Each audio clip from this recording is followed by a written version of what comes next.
Bugün mübarək Rəcəb ayının birinci günüdür.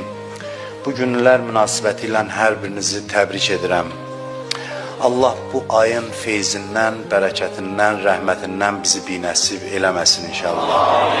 Çox mübarək bir aya daxil olmuşuq. Hədisdə var, Allah buyurur hədisi qudsidə ki, Rəcəb ayı mənim göydən yerə düşən ipimdir. Kim bu ipdən yapışsa mənim vüsalıma qovuşar. İnsan bu ayda çox istiğfar eləsin deyirlər. İstiğfar həmin o rəhməti özünə çəkir, özünə cəlb eləyir. Bu zikri çox deyin, küçədə gedərkən, hər hansı bir işlə məşğul olarkən, əstəğfirullah və əsəluhut tavbə. İlahə, səndən bağışlanmaq istəyirəm və səndən mənə tərəf dönməyi istəyirəm. İstiğfardır, əstəğfirullah və əsəluhut tavbə. Başqa zikir var, əstəğfirullah zəl cəlali vəl ikram min cəmi'iz zunubi vəl asam. Bu zikir